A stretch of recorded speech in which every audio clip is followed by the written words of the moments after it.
Hey guys, welcome to PM Pathshala. Guys, आज हम लेकर आए हैं मिडिवल हिस्ट्री सतीश चंद्रा। उसमें गाइस हम आज देखेंगे चैप्टर 4, तो economic and social life, educational and religious beliefs के बारे में पढ़ लेते हैं। देखो, 800 से लेकर 1200 कॉमन एरा में किस तरह की इकोनॉमिक लाइफ थी, किस तरह की सोशल लाइफ थी, किस तरह की एजुकेशनल बिलीफ्स थे, किस तरह के रिलीजियस बिलीफ्स थे, क्या क्या चेंजेस सोसाइटी में आए, कैसे कैसे आया, वो सारा हम इस चैप्टर के थ्रू आज जानेंगे। ठीक है।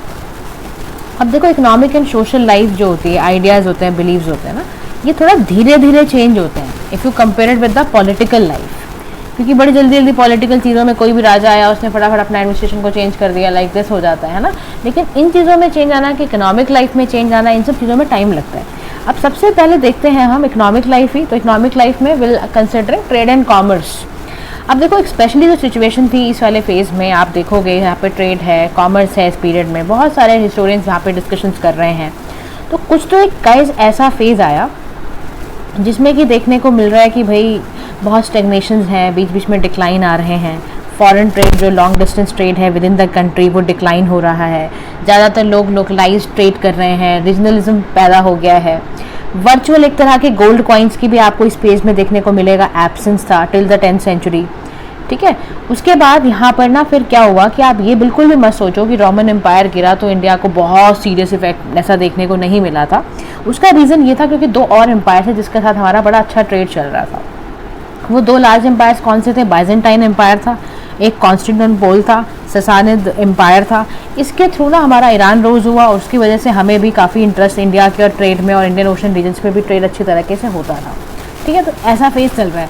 अब उसके बाद ना देखो, धीरे धीरे क्या हो रहा है कि अरब एम्पायर का राइज हो रहा है 7th सेंचुरी में।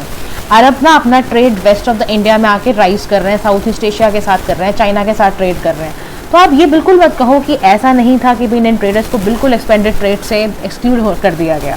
गोल्ड एंड सिल्वर कॉइन्स अभी भी चल रहे थे इंडिया को, उसकी वजह से फेवरेबल ट्रेड बैलेंस, उसका जो बैलेंस ऑफ पेमेंट था ना, वो उसका फेवरेबल ही था। बैलेंस ऑफ ट्रेड जो था वो फेवरेबल पोजीशन पे ही था। इंडिया के पास कॉन्टीन्यूसली गोल्ड आ रहा है, सिल्वर भी आ रहा है, और इसके बाद हमारे पास अट्रैक्टिव प्राइस भी आते थे फॉर फॉरनर्स भी हम रखते थे to invade and trade with, है ना।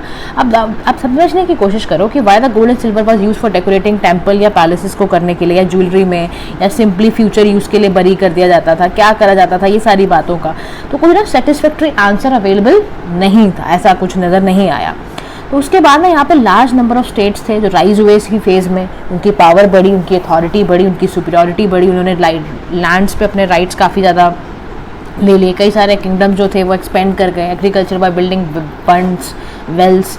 तो कुछ इंस्टांसेस में ऐसा देखने को मिलता है कि as in Bengal, Sindh and Tamil country, उन्होंने अपने आप को, अपनी पोजीशन को स्ट्रेंथन करने के लिए रूलर्स ने बेसिकली ब्राह्मण्स को इनवाइट करा ताकि वो वहाँ पर सेटल डाउन हो जाए और उनको एक rent free lands basically grant करें। ठीक है। ऐसी ऐसी चीज़ें यहाँ पर शुरू हो गई। अब कुछ ऐसे भी लैंड थे जो अनकल्टिवेटेड रहते थे, कुछ जो आपके ट्रेड्समैन थे वो नोमैड्स बन गए या आपके सेटल हो गए या सेटल डाउन करने लगे, एग्रीकल्चर वगैरह करने लगे। तो यहाँ पर एक फेज़ गाइस आपको देखने को ये मिलता है। इकोनॉमिक लाइफ की बात कर रही हूँ। एक तो आपने ट्रेड एंड कॉमर्स देखा कि पूरी तरह बंद नहीं हुआ। दूसरा फेज गाइस आपको देखने को यहाँ मिलेगा कि यहाँ पर एक्सपेंशन हो रहा है कल्टीवेशन का भी, जिसकी वजह से लोकल चीज़ जो समानता है ना, उसकी पोजीशन बढ़ रही है। अब इसका असर क्या पड़ रहा है इंटरनल डेवलपमेंट में, तो देखते हैं कोई ग्रोथ हुए, स्मॉल टाउन्स बढ़े, लोकल ट्रेड बढ़ रहा है, लोकल सेल्फ सफिशिएंसी के लिए है चीज़ें लोगों के पास, हैंड एंड हैंड जा रही हैं। नॉर्थ इंडिया में particularly long distance trade decline हुआ है with in the country. Apparently इसकी वजह से क्या होता है, श्रेणीज होते थे। अब देखो, श्रेणीज की फोटो देख लो, ये ना एक तरह का ग्रुप होता था, गिल्ड्स का ग्रुप होता था, डिफरेंट कास्ट के लोग यहाँ बिलोंग करते थे, रूल ऑफ कंडक्ट फॉलो करते थे, चीज़ों पे कैसे चलना है, कैसे ट्रेड एंड कॉमर्स करना है, सारे रूल्स वगैरह बनाने, ये सारी चीज़ें वो करते थे बेसिकली। अब इस बारे ना एक बार इसका डायग्राम देख लो आप, तो इसमें भी आपको काफ़ी सारी चीज़ें नज़र आएंगी श्रेणीज के बारे में, कैसे यहाँ पर श्रेणी जो होते थे वो यहाँ पर देखने को मिलेंगे आपको। देखो, ये ना इस तरह से श्रेणीज होते थे, ग्रुप होता था लोगों का, डिफरेंट कास्ट के लोगों का। तो यहाँ पर एक कैसे ट्रेड लॉज बनाने हैं ना, ये सारी चीज़ें करते थे, गिल्ड में करते थे ये। अब इसकी वजह से भी यहाँ नहीं कि क्या, देखो ट्रेड कॉमर्स भी हो रहा है, कल्टीवेशन में भी कोई ऐसी दिक्कत नहीं आ रही है, इन्होंने अपने कुछ रूल्स एंड रेगुलेशंस भी बना रखे हैं। अब लेकिन क्या हुआ, जब long distance trade and commerce decline हुआ तो ये बॉडीज़ भी, उनकी इंपॉर्टेंस कम हो गई, क्योंकि ऐसे कई रेफरेंसेस भी मिलते हैं नॉर्थ इंडिया में कि जो पीरियड ऑफ गिल्ड्स था, इंडोमेंट्स मिलता था उनको, तो कोर्स ऑफ टाइम जो ओल्डर श्रेणीज थे वो सब कास्ट में मर्ज हो गए। फॉर एग्जाम्पल द्वादशा श्रेणी होती थी, ये गिल्ड होते थे, सब कास्ट थे ये, वैश्यास के, जैनिज्म के। फिर उन्होंने मर्केंटाइल सेक्शन को काफ़ी पैटर्नाइज किया, नॉर्थ इंडिया में ही काफ़ी इनको रिसीव भी होता था। अब देखो कई सारे धर्मशास्त्रास बताते हैं इसी फेज में ना ban is put on travel beyond the area जहाँ पे मुंजा ग्रास ग्रो नहीं होती है। अब मुंजा ग्रास का ज़रा देख लो आप कैसी होती है मुंजा ग्रास, देखो this is a type of munja grass, इस तरह की कुछ मुंजा ग्रास देखने को मिलती है। अब यहाँ पर ये क्या कह रहा है कि अकॉर्डिंग टू सम धर्मशास्त्रास ट्रैवल पे बैन लगाया गया था। ट्रैवल पे बैन क्यों लगाया जा रहा है कि वो मुंजा एरियाज के डज नॉट ग्रो, जिन जिन जगह पर होती नहीं है वहाँ पे नहीं जाना, आउटसाइड इंडियन प्रॉपर वहाँ नहीं जाना है, ट्रैवल अक्रॉस सॉल्ट एरिया जो है वो पॉल्यूटिंग माने जा रहे हैं।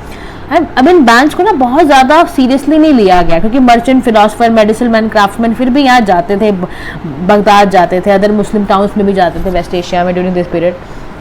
अब समझने की बात यह है, ये ब्राह्मण्स ने ही ब्राह्मण की लगाया गया था ये बैन बेसिकली, और या उनको डिस्करेज करने को कि टू मेनी इंडियंस ताकि इस एरिया को डोमिनेट ना करें, इसलिए ऐसा बैन लगाया गया था। उसके बाद देखो यहाँ पर ना फिर देखो धीरे धीरे इंडियन जो जाते थे इस्लाम एरियाज में भी, वेस्ट में भी, बुद्धिज़्म भी ईस्ट में गया, तो feeling of there bringing back heretical religious ideas कहीं लेके ना आ जाए, तो ब्राह्मण्स की कहीं पार ना कम हो जाए, इसलिए ऐसा किया जाता था। अच्छा, इसके बाद बैन लगाया गया आपके सी ट्रेवल में, जिसकी वजह से कोई इंटरफेरेंस नहीं हुई growth of India's overseas trade, the countries of south East Asia और चाइना। ब्रिस्क ट्रेड होता था साउथ इंडिया का, countries of south East Asia का, स्टार्ट कब से हुआ 6th सेंचुरी ऑनवर्ड। अब धीरे धीरे ना जोग्राफिकल नॉलेज लोगों की ना country of that area grow होती जा रही है।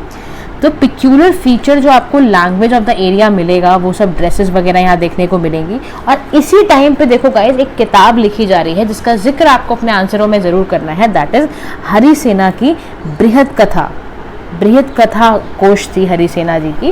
वो किताब में सारी स्टोरीज वगैरह लिखी हुई, कैसे कैसे एडवेंचर था इंडियन मर्चेंट्स का, magical water of the area, story ये सारी यहाँ पर लिखी हुई हैं, वेल नोन स्टोरीज हैं, सिंदबाद और सेलर, ये सब की कहानियाँ हैं।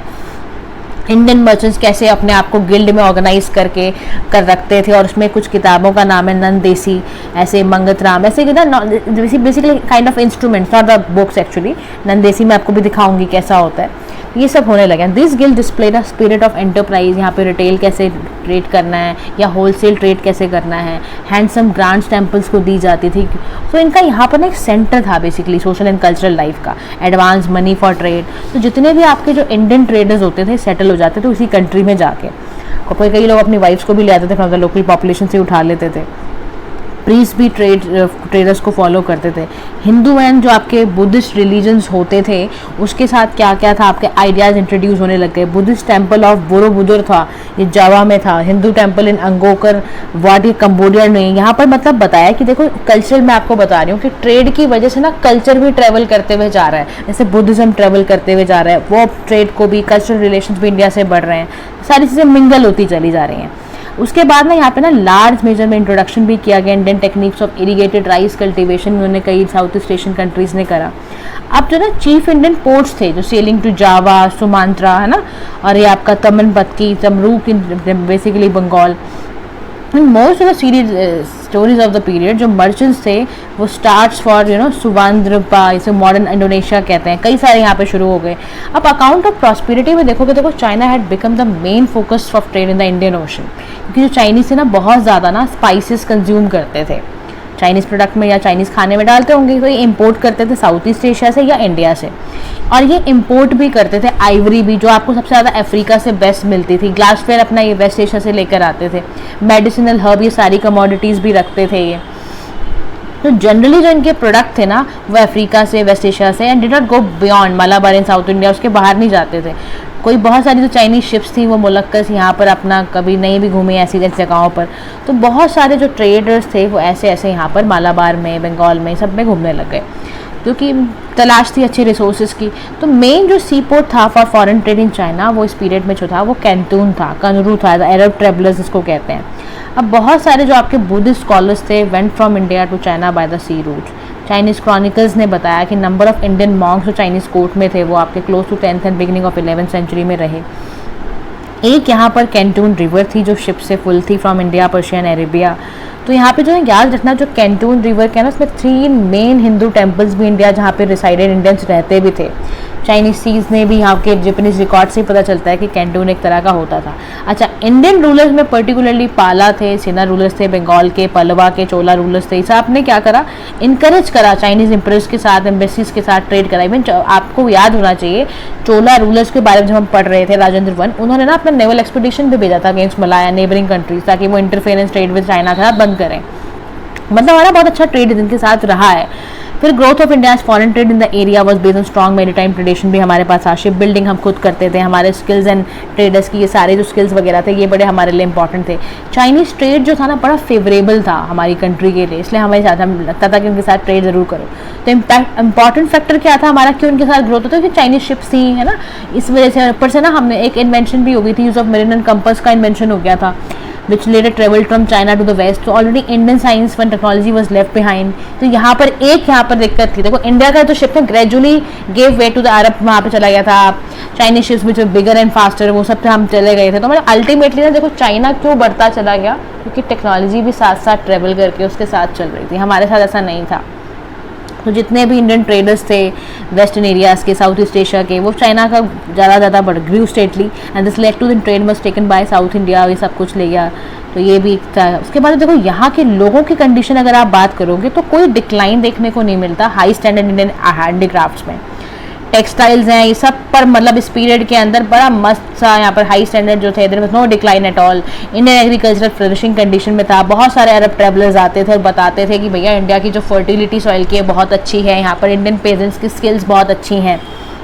और इस बात को लिटरेरी वर्क सोर्सेज में भी हमें पता चलता है। तो कॉस्टली यहाँ पे फॉरेन एपरल्स होते थे, जैसे imported woollen cloth, Chinese silk, costly jewels, ये सब चीज़ें अपने ना अपनी बॉडी को अडॉर्न करने के लिए वुमेन सजाने बजाने के लिए अपने आप को करती थी। और इसमें एक हाई साउंडिंग टाइटल्स भी मिलता था। इसका नाम होता था महासामंतवादी पति, यानी देयर और देखो ये बेसिकली ना एक था आपका, and had their own distinctive symbols होते थे, इनके बैनर लगे होते थे लाइक दिस। बिग मर्चेंट, बड़े बड़े मर्चेंट्स होते थे।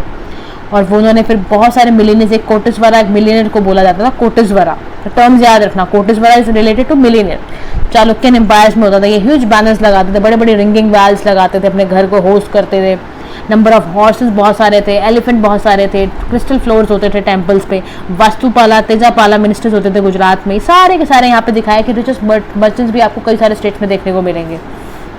देखो राजतरंगिणी एक किताब थी, उसके ऑथर आपको पता ही है कश्मीर में 12th सेंचुरी में रहे ही हैं। क्रॉनिकल देखो इस तरह की किताब अभी भी, मतलब it is available in the Amazon, if you want to purchase you can read about this book. इसमें क्या बेसिकली दे रखा है कि ना, इसमें ऑथर ने बता रखा है माइंडसेट की उस वक्त कंट्रीज जो थी यार, 8 फ्राइड मीट खाती थी, फ्रैंक कूल, मतलब कुछ वाइन वगैरह पिया करते थे विद फ्लावर्स। ऑर्डिनरी पीपल जो होते थे उनको had to be content with ordinary. देखो अमीर जो लोग थे, राजतरंगिणी में बताया उसमें कि वो लोग तो मीट खा रहे हैं फ्राइड वाला, और आपका वाइन वगैरह पी रहे हैं, लेकिन जो ऑर्डिनरी बंदा होता था वो राइस खाता था या उत्पला साका खाता था, वाइल्ड वेजिटेबल, पिटर टेस्ट क्या होता था ये उत्पला साका। तो आपसे पूछ सकता है पेपर में ना, ये सारे जो टर्म्स हैं मैं आपको बार बार बोल रही हूँ, इस किताब में बहुत सारी ऐसी टर्म्स आने वाली हैं, तो वो थोड़ा सा ध्यान में रखना। तो आपका उत्पला साका क्या है, वाइल्ड आपका वेजिटेबल है बिटर का। मैनी स्टोरीज ऑफ हार्ड लूट of poor man and women के बारे में बहुत सारी स्टोरीज हैं। मतलब यहाँ रोबरी प्लंडर भी होता था, राजतरंगिणी किताब में बताया गया। तो ना आपको किताबों का भी बीच बीच में जिक्र करना है, किस किताब से पता चलता है हमें कि इस तरह की सोसाइटी थी, इस तरह के लोग वहाँ पे रहते थे। बहुत सारे जो बल्क ऑफ पॉपुलेशन विलेजेस में रहती थी। इन्फॉर्मेशन ये भी है कि जो लाइफ ऑफ पेशेंट्स वहाँ पे लिटरेरी वर्क वगैरह से पता चलता है हमें। धर्मशास्त्र से पता चलता है कि जो रेट ऑफ रेवेन्यू डिमांड थी from the patient was 1/6 of the produce as before. तो ये सारी बातें आपको जरूर लिखनी है कि आप इस सोर्सेज से हमें ये पता चलता है, ठीक है। अच्छा, जो पेजेंट्स थे उनको टैक्सेस देने पड़ते थे और उनका बढ़ता ही चला गया over and above the land revenue. जो कुछ ग्रांट्स दी जाती थी, ग्रांटीज को उनको लिवाए भी फिक्स और अनफिक्स करके प्रॉपर कुछ इम्प्रॉपर टैक्सेस इस तरह सब दिया जाता था। अब पेजेंट्स के साथ क्या था ना, विष्टी भी करते थे। विष्टी मतलब क्या होता है यह भी याद रखो, टर्म से बिल्कुल कंसिडर करनी है। विष्टी मतलब फोर्स लेबर भी इनको करना पड़ता था। सेंट्रल इंडिया में, उड़ीसा में कई सारे ऐसे विलेजेस थे जो ब्राह्मण्स को दिए जाते थे, दूसरे डोनीज को दिए जाते थे। अनदर राइटर्स ने ये भी बताया कि जो विलेज है वहाँ पे डीपॉपुलेट होता गया, क्योंकि वहाँ पे एक्शन जो चीफ ने ऐसा कुछ ले लिया था कि वहाँ पे रहना पड़ा। राजपूत चीफ्स थे वहाँ पर, वो इवन आपका पता था ही made money even from sparrow, dead birds and pig dug. इतना ज़्यादा यहाँ पर मतलब पता चलता है कि चीफ जो होते थे, सामंत जो होते थे, वो मनी रियलाइज करने के लिए कोई भी अपॉर्चुनिटी खोते नहीं थे। उनको लगता था कि हर एक चीज़ में अपॉर्चुनिटी है, उसको बेचो और पैसा निकालो, इस तरह से निकालते थे। अच्छा, कई जगह पे देखने को मिला है कि बहुत ज़्यादा ना स्टेट्स उजड़ जाते थे, विलेजेस वगैरह उजड़ जाते थे फेमाइन की वजह से, वॉर की वजह से, वाटर रिजर्वायर के डिस्ट्रक्शन की वजह से, या किसी विलेज के अंदर अगर आग लग गई तो इस तरह से कैटल वगैरह नहीं रहे, इस तरह से ना फिर वो बता रहा है कि इस फेज में ऐसी सोसाइटी भी देखने को मिलती थी जिसमें ना कॉमन मैन पे बहुत बर्डन देखने को मिला है। तो फ्यूडल सोसाइटीज़ थी, फ्यूडल बहुत लॉर्ड्स बढ़ गए थे, तो सोसाइटी में धीरे धीरे कॉमन मैन पे बर्डन बढ़ता गया। अच्छा, सोसाइटी के और बारे में समझोगे तो देखो इंडियन सोसाइटी में बड़े सारे चेंजेस देखने को मिल रहे हैं। सामंत है, रानक है, रहूता है, राजपूत को बोलते थे बेसिकली। कंटेम्प्रेरी राइटर्स ने ऐसे ऐसे नाम वहाँ पे लिखे हुए हैं। लोकल हेरिडिटरी चीफ होते थे, मिलिट्री एडवेंचरर्स होते थे। तो यहाँ पर ये क्या करते थे, अपने स्फेयर्स में से अथॉरिटी को कार्व आउट करके आर्मी के सपोर्ट से करते रहते थे डिविजन्स। कुछ ट्राइबल, कुछ क्लैन लीडर्स बना देते थे, हायरार्की बेसिस पे ही बेसिकली इस तरह की चीज़ें करते थे। अच्छा, रेवेन्यू असाइनमेंट्स होते थे, इसको हम भोगा या फीफ कहते हैं। भोगा या फीफ कहते हैं।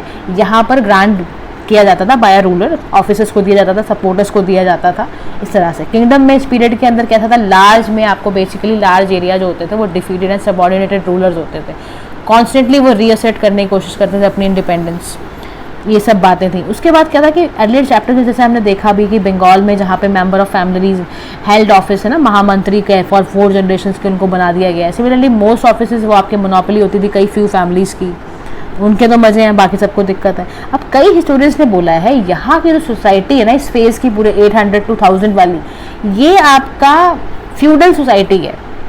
और ये आपके जो थोड़े से ना फीचर्स और आपके दिखेंगे आपको यूरोपियन फ्यूडलिज्म वाले की, सर्फडम है, वेसालेज हैं, मैनर्स हैं, ये इस तरह के टर्म्स तो नहीं यहाँ पे यूज़ करे हुए, बट कॉमन फीचर ये था कि दोनों सोसाइटी के अंदर ना क्लास ऑफ पीपल जो है वो डोमिनेट करती थी। वो derive their income from surplus, peasant जो सरप्लस करता था वो अपनी वहीं से इनकम निकाल लेते थे, लैंड पे कभी काम नहीं करते थे। तो also that the position of primary जो प्राइमरी प्रोड्यूसर होता है पेजेंट, वो बहुत डिपेंडेंट था इन लोगों के ऊपर। इसीलिए उन्होंने बोला है कि मेडिवल जो सोसाइटी है ना, नंबर ऑफ स्टोरीज को मेडिवल सोसाइटी कह रहे हैं, कि जहाँ पर फ्यूडलिज्म है। Specific feature medieval European society का क्या है कि फ्यूडलिज्म है। तो without giving to the controversy further, वहाँ पे कई सारी टाइप की सोसाइटी जो आपको देखने को मिली है 8th सेंचुरी ऑनवर्ड ऐसी ही सोसाइटी थी जहाँ लोकलिज्म है, सब रीजनलिज्म है। तो पेपर में आपको यही बातें लिखनी है गाइस कि अगर आपसे पूछा जाए कि भाई 8th सेंचुरी ऑनवर्ड कैसी सोसाइटी है इंडिया की, तो आप बताओगे बहुत ज़्यादा लोकलाइज्ड है, बहुत ज़्यादा सब रीजनलिज्म है। और उसके बाद आता है कास्ट सिस्टम के बारे में।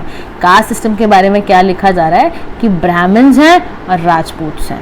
अब देखो कास्ट सिस्टम के बारे में आप बात करोगे तो but there were important changes within the caste system as well, कि Brahmins not only expanded cultivation but वो एक आपके लोकल रेवेन्यू ऑफिशियल्स की तरह एक्ट कर रहे हैं, मिनिस्टर्स की तरह एक्ट कर रहे हैं, अकाउंटेंट्स की तरह एक्ट कर रहे हैं, एक्टिव रोल निभा रहे हैं मिलिट्री अफेयर्स, एजुकेशन में। लिटरेरी सोर्सेज से पता चलता है, एक स्मृति राइटर्स होते थे, वो भी बताते हैं कि इस पीरियड में ना कैसे कैसे ब्राह्मण्स की इंपॉर्टेंस बढ़ी, वो उसके बारे में बात की गई है। ठीक है, एक यहाँ पर मैं आपको किताब भी दिखा दूँ कि एक बृहद कथा कोश है, इसमें भी कई सारी ऐसी चीज़ें लिखी हुई हैं जो आपको बताएंगी कि भाई उस तरह के एजुकेशन में और इस तरह के क्या क्या चेंजेस वहाँ पे देखने को मिले हैं, वो सब भी आपको इससे पता चलता है।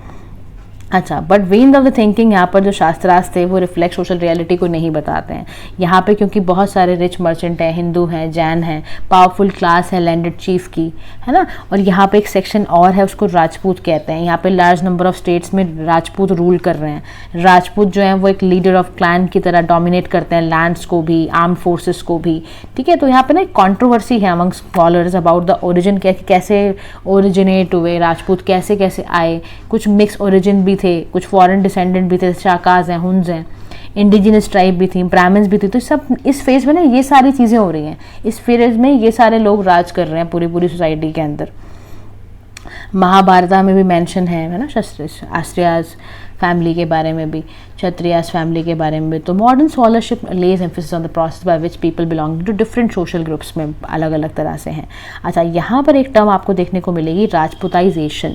राजपुताइजेशन का मतलब है गाइस कि एक एग्रीरियन इकॉनमी है, ठीक है, पॉलिटिकल पावर कुछ सेक्शन के पास ही है, इसी को राजपुताइजेशन कहते हैं। कि ग्रोथ है, ग्रोथ ज़रूर है, लेकिन किस चीज़ की ग्रोथ है? ग्रोथ बेसिकली एग्रीरियन इकॉनमी की है, और पॉलिटिकल पावर में यहाँ पर कुछ सेक्शन के पास ही है। ब्राह्मण्स का रोल राजपुताइजेशन में बहुत ज़्यादा इंपॉर्टेंट है। यहाँ पे एक अग्निकुला लेजेंड भी होता था, 11th सेंचुरी में आया था। एक सेज थे, वशिष्ठा जी। 4 मेजर राजपूत क्लान्स के इन्होंने संभाले थे, प्रतिहारा, सोलंकी, चालुक्य, पवार, इसको परमार भी आप कहते हो।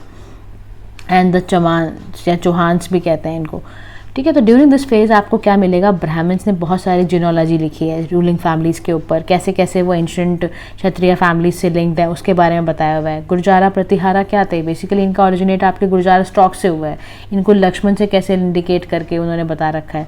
तो ब्राह्मण जो थे, बेसिकली ब्राह्मण जो राजपूत का अलायंस था, ये बहुत सारे ना इसकी वजह से पॉलिटिकल एंड कल्चरल कॉन्सिक्वेंसेस बहुत पड़े हैं। राजपूत जो थे वो एक champions of newly expansionist Hinduism की तरह काम कर रहे हैं, पावर है उनके अंदर काफ़ी। और जो ब्राह्मण प्रीस्ट हैं उनको कई सारे लैंड, मतलब आप सोचो ना, राजपूत रूल कर रहे हैं, ब्राह्मण्स को लैंड ग्रांट्स की जा रही है, गिफ्ट वगैरह दिए जा रहे हैं, इस तरह की सोसाइटी में भी काम चल रहा है। कुछ इंडिविजुअल्स ग्रुप्स भी राइज हो रहे हैं वर्ना स्केल्स पे, and they could also fall, गिर भी सक रहे हैं, सब कुछ हो रहा है लाइक। उसके बाद ब्राह्मण्स हैं, शूद्रास हैं, वो रॉयल एस्टेब्लिशमेंट्स में काम करते हैं, उनको कायस्थ बोलते हैं। क्या बोलते हैं? कायस्थ बोलते हैं। डिस्टिंक्ट एक कास्ट है यहाँ पर। तो कास्ट सिस्टम भी देखो कहीं ना कहीं सोसाइटी के अंदर एग्जिस्ट यहाँ पे कर रहा है। हिंदू गॉड्स हैं, कस्टम्स हैं, रिचुअल मैरिजेस सेरेमनीज हैं, ट्राइबल गॉड्स हैं, गॉडेसेस हैं, ठीक है, सबॉर्डिनेट करते हैं वो हिंदू गॉड को। तो सोसाइटी एंड आप यहाँ पे रिलीजन देखोगे बहुत कॉम्प्लेक्स है, ठीक है। अब उसके बाद ना शूद्रास भी आ रहे हैं, दलित्स भी आ रहे हैं, स्लेव्स भी आ रहे हैं। तो ये आप देखो, ये ना एक आपके सेंट हैं और इनका नाम है यज्ञ वाल्क्य। तो यज्ञ वाल्क्य जो थे ना, इनके जो according to law giver Yajnavalkya, it is possible for a Brahmin to have food with farmer, barber के साथ भी है ना, एंड फैमिली फ्रेंड्स के साथ भी। लेकिन मॉडर्न हिस्टोरियन जो DC सिरसार है, उन्होंने एक इंपॉर्टेंट फीचर बताया कि कास्ट सिस्टम की वजह से ना ग्रेजुअल एलिवेशन हुआ है सोशल पोजीशन ऑफ शूद्रास का। उनको पहले नहीं, आप देखो, आपने जब वेदास पढ़े होंगे तो आपने देखा होगा कि they became eligible for Smarta rituals like birth है, डेथ है, नेम गिविंग, ये सब कैसे होता है, वो आपके बर्थ से डिसाइड हो जाता था। एग्रीकल्चर जैसे जैसे एक्सपेंड करती है, जैसे जैसे ट्राइबल्स इंक्लूड किए जाते हैं इस कैटेगरी में, तो यहाँ एक फेज़ ये भी आया। उसके बाद देखो जाट जो है वो पेस्टोरल नोमैडिक ट्राइब है सिंध का, ग्रेजुअली ये पंजाब की तरफ जा रहे हैं और एग्रीकल्चरिस्ट भी बन रहे हैं, साथ ही साथ जाट जो है वो वॉरियर भी है। तो वर्ना सिस्टम में एज इनको क्लासीफाई किया जाता था शूद्रास, लेकिन एक हायर सेक्शन का, और इनको एकदम एज पार रखा जाता था, राजपूत जितना ही सम्मान मिलता था। अच्छा, मैरिजेस तो थी हायर कास्ट और शूद्रास की, वो बिल्कुल भी नहीं अच्छी मानी जाती थी। फ्राउंड का मतलब ये है कि उनको जेस्चर अच्छे नहीं मिलते थे, but that they existed in shown, but फिर भी देखने को तो कहीं कहीं मिले ही हैं। अच्छा, अगर कहीं पर हाई कास्ट मैन मतलब लो कास्ट वुमेन अगर कुछ शादी वादी कर भी लेता तो उसको कहते थे अनुलोम, अकॉर्डिंग टू द नॉर्म। अगर मैरिज कोई low caste man high caste women से कर रहा है तो उसको प्रतिलोम कहते थे, ठीक है, ये ध्यान रखना। Against norm, according to norm को अनुलोम कहते हैं, जो अगेंस्ट नॉर्म है उसको प्रतिलोम कहते हैं। नई नई कास्ट आ रही हैं, प्रोफेशनल ग्रुप्स आ रहे हैं, पोर्टर्स हैं, वीवर्स हैं, बार्बर्स हैं, ये सारे के सारे आ रहे हैं।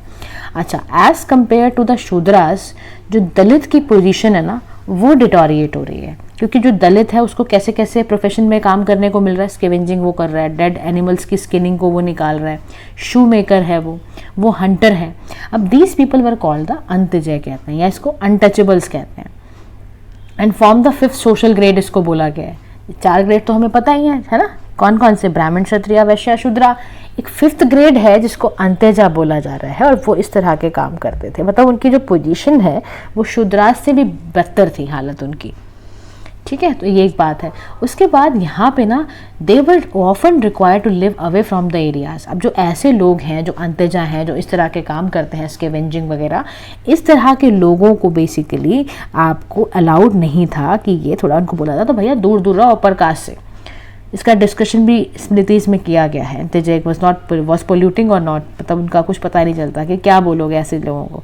तो some parts of the country में चंडाल्स वर्ड यूज़ किया जाता था, चंडाल जिनको कहा जाता था, और चंडाल्स को बोला जाता था कि they are required to hit a wooden board. जब भी ये कहीं से गुजरे जहाँ अपर कास्ट जाता है तो इनको वुडन बोर्ड को पहले हिट करना पड़ेगा स्टिक के थ्रू, ठीक है। उसके बाद स्लेवरी यहाँ पर कॉन्टिन्यूसली आप देख रहे हो एग्जिस्ट कर रही है। सारे पॉइंटर्स लिखते जाओ, किताब पढ़ोगे टाइम लगेगा, वीडियो के साथ करोगे, पॉइंट लिखोगे तो आंसर कंप्लीट हो जाएगा आपका। एक प्रिजनर्स ऑफ वॉर्स हैं, डेटर्स हैं, जो भी प्रिजनर्स ऑफ वॉर होते थे या अपना कर्जा नहीं चुका पाते थे, है ना, तो उनको स्लेवरी के अकॉर्डिंग उसको ना बेच दिया जाता था एज अ स्लेव। फेमाइन के टाइम पे बहुत सारे फार्मर सोल्ड देमसेल्फ, अपने आप को बेच देते थे, अपनी वाइफ को बेच देते थे, अपने बच्चों को बेच देते थे खाने के लिए। वुमेन डोमेस्टिक काम करती थी, परचेज की जाती थी, काम वाली की तरह काम करती थी। But there were no systematic slave नहीं होते थे यहाँ पर, जैसे टर्क्स में होते थे ना, ऐसे यहाँ पे स्लेव रेड्स नहीं होती थी। General slaves were better treated, लेकिन फिर भी मैं आपको कहूँगी, यहाँ पे किताब में भी लिखा हुआ है एनसीईआरटी के अंदर कि स्लेव्स को फिर भी बहुत बेटर ट्रीट करते थे if you compared with the Antyaj है, जो डिस्पाइज्ड कास्ट थी, यानी कि जो स्कैवेंजर्स का काम कर रही है, ठीक है। अच्छा, अब the slave were not use for fighting के लिए तो इनको यूज़ किया नहीं जाता था, दे कुड फाइट, कर सकते हैं, but because we are told that if a slave saved his master's life तो ही बिकम फ्री, मतलब ऐसा भी बोला जाता था कि अगर स्लेव ने अपने मास्टर की लाइफ बचा ली है तो उसको फिर फ्री कर दिया जाता था और उसको कुछ शेयर अपने मास्टर की प्रॉपर्टी से मिल जाता था। फीमेल स्लेव थी, उसने चाइल्ड बेयर किया था, तो उस master to also become free, तो उसको फ्री कर दिया।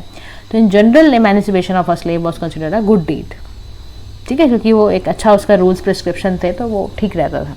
अच्छा, वुमेन की कंडीशन भी देखो आपको ज़रूर पता होनी चाहिए, क्योंकि इफ़ यूर रीडिंग की एक पर्टिकुलर पीरियड के अंदर कैसी सोसाइटी थी, कैसा एजुकेशन सिस्टम था, कैसा इनकम लेवल था, वो सब में फिर वुमेन भी आती है।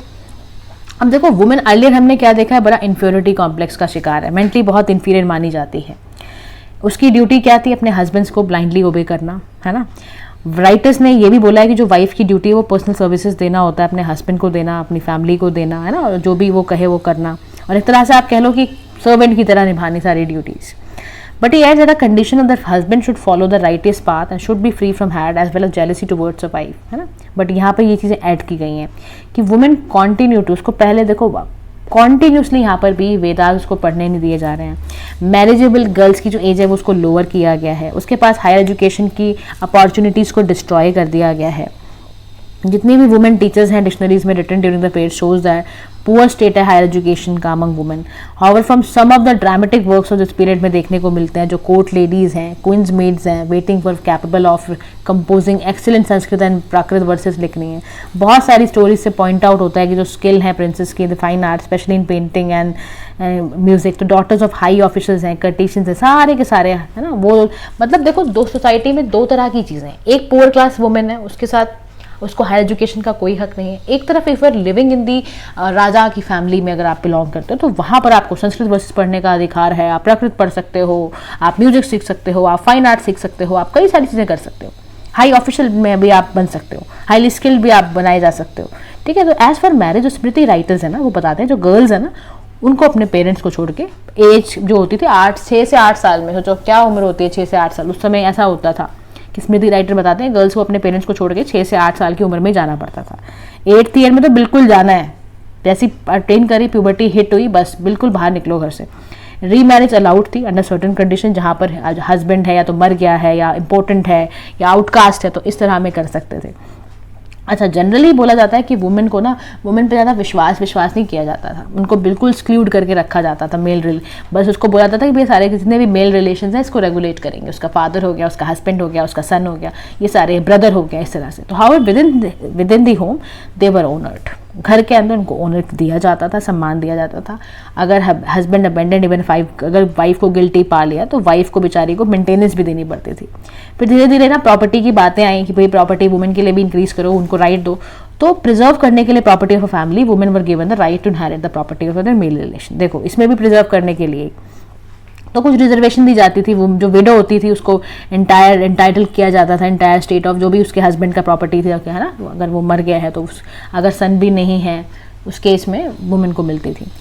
तो डॉटर्स ऑल्सो और had the right to succeed, है ना, प्रॉपर्टी विडो डॉटर्स को उसकी भी मिलनी चाहिए। तो ग्रोथ ऑफ फ्यूडल सोसाइटी में कॉन्सेप्ट ऑफ प्राइवेट प्रॉपर्टी भी बढ़ा है। अब ये आपको पॉइंट ज़रूर उठाना है, ये पॉइंट आपको ज़रूर उठाना है कि भैया इस समय पे जब फ्यूडल सोसाइटी थी तो प्राइवेट प्रॉपर्टी का कॉन्सेप्ट भी बढ़ गया।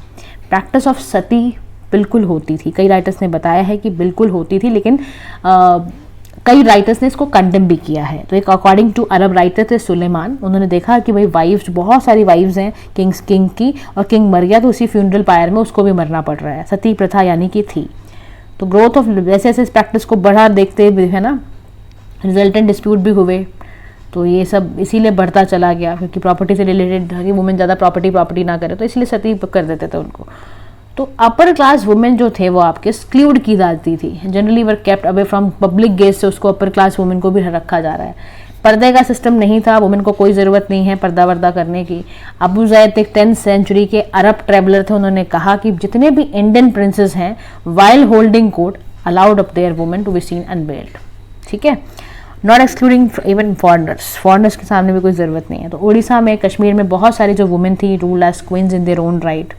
प्रभावती गुप्ता के बारे में आपने ज़रूर सुना होगा, वाका टाइगर डायनेस्टी की थी। इन्होंने 13 साल तक for at least 13 years as a mother of Yuvraj, है ना, उन्होंने यहाँ पर राज भी किया है। क्वीन दिदा थी, रूल्ड कश्मीर फॉर 50 ईयर्स। तो यहाँ पर मतलब है कुछ वुमेन्स में यहाँ पर दिया गया है जहाँ पर भाई ऐसी सिचुएशंस क्रिएट हुई जहाँ वुमेन ने लीड करा। लेकिन यहाँ पे ऑर्डिनरी वुमेन की बहुत ज़्यादा कंडीशन के बारे में नहीं लिखा हुआ है। ऐसा माना जा सकता है कि बहुत हार्ड काम उनको करने पड़ते होंगे अब साइड विद देयर मेन। तो in addition to looking after the household and tending हिसाब, देखो मतलब काफ़ी हार्ड लाइफ थी वुमेन की, कि घर में भी संभाल रही है, बच्चों को भी संभाल रही है, हस्बैंड को भी संभाल रही है, और साथ साथ आपके बाहर के काम भी, हाथ भी बटा रही है अपने हस्बैंड का। तो ये सब। अच्छा, ड्रेस, फूड और अम्यूजमेंट की बात करोगे तो देखो कोई सिग्निफिकेंट चेंज नहीं था यहाँ पे स्टाइल ऑफ ड्रेस का। धोती पहनते थे मेन, साड़ी पहनती थी वुमेन नॉर्मल ड्रेसिंग के अंदर। वैसे अगर आप देखोगे तो नॉर्थ इंडिया में मेन जैकेट भी पहनता था, वुमेन अपना चोली पहनती थी। स्कल्पचर से पता चलता है ऐसा, ठीक है। तो फ्रॉम स्कल्पचर्स इट अपीयर्स कि लॉन्ग कोट, ट्राउजर, शूज भी अपर क्लास के मेन नॉर्थ इंडिया में पहनते थे। राज तरंगनी किताब में भी लिखा हुआ है कि जो हर्षा था ना, उसने कश्मीर में एक जनरल ड्रेस बनाई थी बिफिटिंग द किंग। तो यहाँ पे एक लॉन्ग कोट पहना जाता था। फॉर्मर चीफ मिनिस्टर्स है ना, बोला जाता था उनको पहनो ऑन अ शॉर्ट कोट। अगर आप राजा पहनेगा लॉन्ग कोट, चीफ जो मिनिस्टर्स होंगे वो शॉर्ट कोट पहनेंगे, है ना। तो वुलन ब्लैंकेट्स भी होते थे, राइटर्स ने यूज़ करा है कि विंटर में यूज़ किए जाते थे। कॉटन को मटेरियल बहुत अच्छा मटेरियल माना जाता था। अपर कास्ट के जो लोग होते थे वो सिल्क के क्लॉथ पहनते थे, फाइन मुस्लिन पहनते थे। अरब ट्रैवलर्स ने बताया कि बहुत ही उनको अच्छा लगता था, मैन और वुमेन जो ऑर्नामेंट्स वगैरह पहनते थे उनको बड़ा अच्छा लगता था। मैन एंड वुमेन गोल्ड की ब्रेसलेट्स पहनते थे, इयरिंग्स पहनते थे, बड़े कॉस्टली स्टोन्स होते थे। तो चाइनीज राइटर था चाओजू कू, उसने बोला जो गुजरात में मैन एंड वुमेन थे वो डबल इयरिंग्स पहनते थे, क्लोज फिटिंग क्लॉथ्स पहनते थे। अब आपने देखा होगा गुजरात के जो क्लॉथ्स होते हैं। अच्छा, एक फेमस ट्रैवलर थे मार्को पोलो, उन्होंने बताया जो मालाबार के मैन एंड वुमेन है ना, वो जो कपड़े पहनते थे वो बस लुविन क्लॉथ, मतलब एक ही खाली कपड़ा पहना था। जैसे लाइक आपने गांधी जी को देखा होगा ना, खाली एक ही उन्होंने धोती लपेटी हुई है, तो उस काइंड ऑफ उस तरह रहता था। किंग विंग नो एक्सेप्शन, तो ऐसा किंग के साथ भी बोला गया। तो दैट प्रोफेशन ऑफ द जो आपके यहाँ पे था वो अननोन है। यहाँ पे लोग क्या प्रोफेशन टेलर्स का था, कैसे करते थे, उनको नहीं पता। लिविन कोर्ट में क्या होता था कि dress of man and women villain में होती थी, बट दो देयर क्लॉथ्स फॉर स्कैंटी। और किंग ऑफ जो सदर्न इंडियन थे वो भी ज्वेलरी के बड़े फेमस होते थे। जो यहाँ पे किंग ऑफ मालाबार के जो आपके थे, तो चाजू कू कहता है कि वो कॉटन लुइन क्लॉथ पहनते थे, बेयर फूट रहते थे, है ना। तो और एलिफेंट में प्रोसेशन करना, वो गोल्डन ऑर्नामेंट्स पहनना, हैट पहनना, पर्ल जेम्स वगैरह पहनते थे। तो what the king wears between golden gems and pearls is worth more than the city's ransom. तो जो इतना ज़्यादा महंगी चीज़ें वो पहनता था। खाने की बात करोगे तो वेजिटेरियन हम लोग हैं, स्मृति से भी पता चलता है। वहाँ की जो अमंग पॉपुलेशन ज़्यादातर लोग ना वेजिटेरियन ही हैं, मतलब ये सब करते हैं। अच्छा, स्मृति राइटर्स बताते हैं कि कहीं कहीं ओकेजन्स में वो मीट खाते थे और वो लॉफुल था, खा सकते हैं।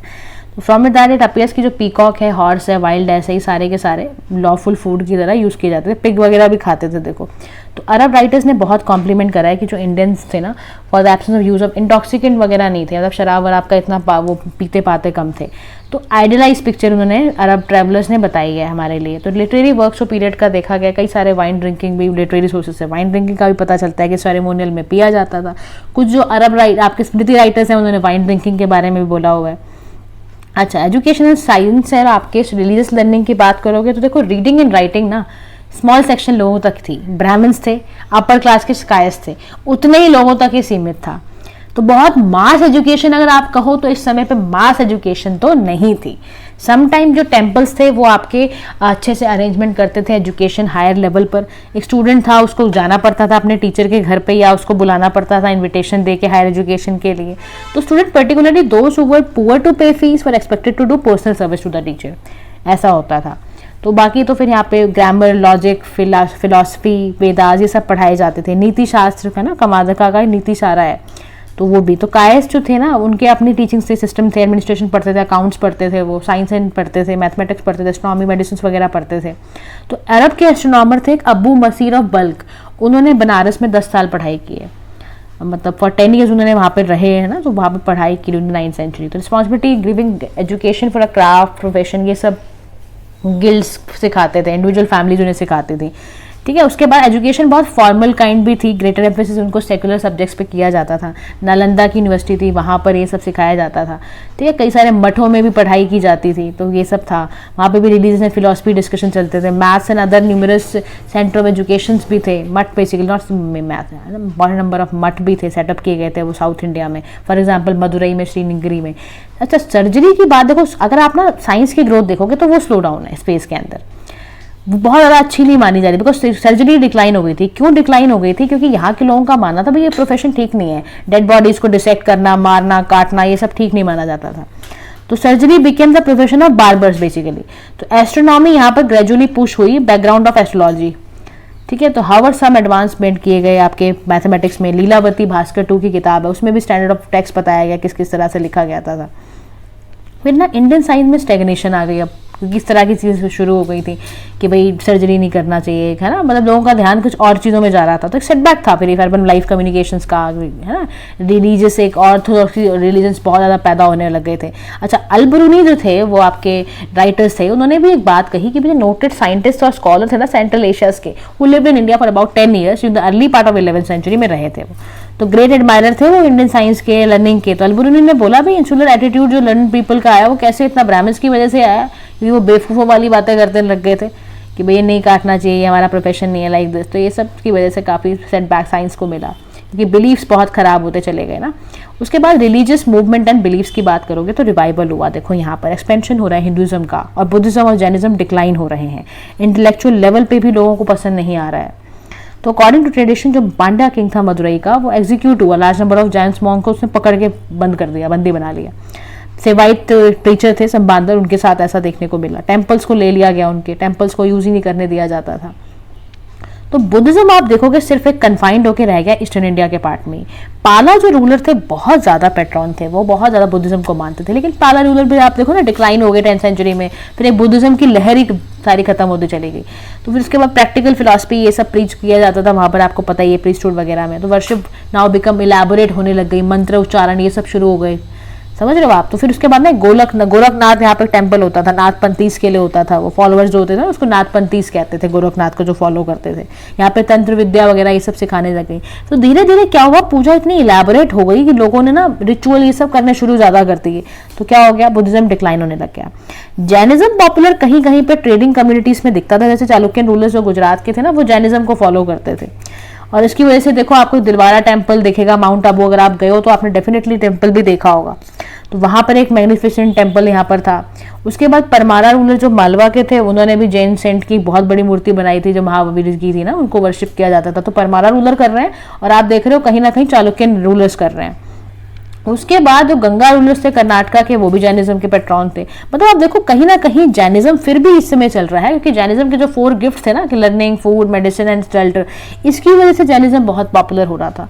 लेकिन फिर देखो जैनिज्म में भी रिजिडिटी आ रही है, रॉयल पैट्रोनेज खत्म हो गई, तो फिर उसकी वजह से जैनिज्म भी धीरे धीरे मिटने लगा। अब पूरी तरह से देखो किसका कब्जा हो रहा है, हिंदुज्म का। शिव जी की भक्ति हो रही है, विष्णु जी की भक्ति हो रही है, उनके लिए टेम्पल्स क्रिएट किए जा रहे हैं।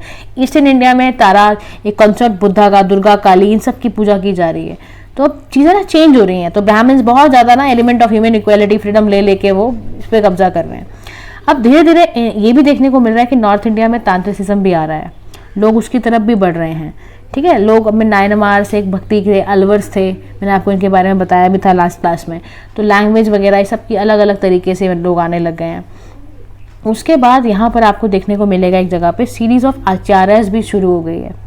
आचार्य जी बैठने लग गए, नाथ मुनि, कई तरह के टीचिंग्स अल्पर्स की डिक्लेयर करा गया ना, वेदास की टीचिंग देने लग गए हैं। तो मैनी ऑफ द ट्राइबल जो हिली एरियाज के थे वो एग्रीकल्चरिस्ट हैं, रिवर वैलीज में रहते हैं।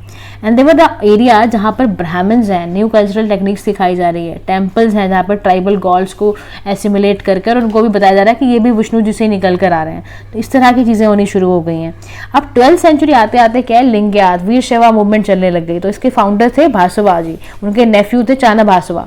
तो वो क्या था, वो कालाचुरी किंग ऑफ कर्नाटका के कोर्ट में रहते थे जब कालाचुरी डायनेस्टी चल रही थी। अब इनका फेथ जो था after beating dispute with the China's के साथ, तो इन्होंने छोड़ा कि भाई छोड़ो अब जैनिज्म। अब लिंग्यात सारे जो हो गए वो शिव जी की भक्ति करने लग गए। और ये जो लोग थे ये कास्ट सिस्टम को बहुत अपोज करते थे। फास्ट रखना, फीस्ट करना, पिलग्रिमेज करना, सेक्रीफाइस करना इन्होंने बिल्कुल पूरी तरह से रिजेक्ट कर दिया। तो सोशल स्फेयर में ना ये चाइल्ड मैरिज नहीं पसंद करते थे, री मैरिज ऑफ विडोज को ये अलाउ करते थे। तो both in south and north India में आप देखोगे किस किस तरह से चीज़ें बदली और बुद्धिज्म, जैनिज्म सब खत्म हो गए, अब हिंदुज्म पे लोग आ गए हैं। वेदास की पढ़ाई हो रही है, वैदिक वर्शिप की जा रही है, powerful literary sources, intellectual movement चली हैं, जिसकी वजह से सारा कुछ मामला भक्ति मूवमेंट का चेंज हो रहा है। उसके बाद शंकरा, वो बॉर्न हुए केरला में प्रोबेबली 9th सेंचुरी में। अब उन्होंने लाइफ पूरी जो अपनी है ना, लेजेंड जितने भी इसमें है ना, परस्यूटेड बाय जैन से सब छोड़ छाड़ के, तो शंकरा की फिलॉसफी आती है अद्वैतवाद। तो यहाँ पे वो डॉक्ट्रिन ऑफ नॉन ड्यूलिज्म की बात कर रहे हैं। तो इनके अकॉर्डिंग क्या है, शंकरा के अकॉर्डिंग कि गॉड है और उन्होंने एक वर्ल्ड क्रिएट करा है जिसमें हम लोग रहते हैं और हम सब लोग एक ही हैं। तो डिफरेंसेस कहाँ से आए है ना, तो ये इग्नोरेंस, ये maya being a part of it हमें इग्नोर करनी है। वे ऑफ सेल्वेशन क्या है, गॉड को डिवोट कर दो, नॉलेज लो गॉड की, है ना, ये सब बातें। तो पूरी फिलॉसफी को वेदांत फिलॉसफी भी कहा गया। तो जो शंकराचार्य थे उन्होंने ये सारी बातें यहाँ पर करी। उसके बाद जब नॉलेज का पार्ट था, फिर शंकरा जी ने आगे भी बढ़ाया, फॉलोड बाय फ्यू, लेकिन फॉलो कम लोगों ने करना शुरू करा। फिर उसके बाद धीरे धीरे धीरे धीरे आचार्य जो नाथ मुनि ऑनवर्ड्स के थे, वो सारे के सारे ऑर्थोडॉक्स ब्राह्मण्स थे, वो फिर 3 अपर कास्ट को बुलाते थे, तो वहाँ पर भी शुरू हो गया। तो 11th सेंचुरी में अनदर फेमस आचार्य रामानुजाचार्य भी थे। इन्होंने भी भक्ति के ट्रेडिशंस को एसिमुलेट करके, वेदास की पढ़ाई कर उन्होंने भी बहुत एम्फेसिस करा कि भैया पाथ ऑफ प्राप्ति यानी कि टोटल रिलायंस की तरफ चलो, गॉड की तरफ सरेंडर करो आप।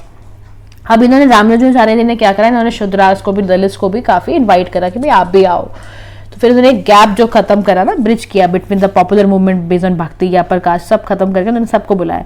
अब इसकी वजह से क्या हुआ, कई सारे आपके थिंकर्स थे, माधवाचार्य थे 10th सेंचुरी के, नॉर्थ इंडिया में रामानंद जी थे, वल्लभाचार्य थे, ये सब भी आए। तो इन दिस वे क्या हुआ, भक्ति पॉपुलर होने लग गई और सभी लोगों को ना, क्योंकि हिंदू सोसाइटी ने एक्सेप्ट करना शुरू कर दिया, तो इस तरह से हिंदुज्म का ग्रोथ आपने नॉर्थ इंडिया और साउथ इंडिया में देखने को मिला। ठीक है गाइस, तो this is all about this chapter. Will come to the next chapter in the next video session. Thank you so much for listening. Do like, share and subscribe to PM Pathshala. Have a nice day to all.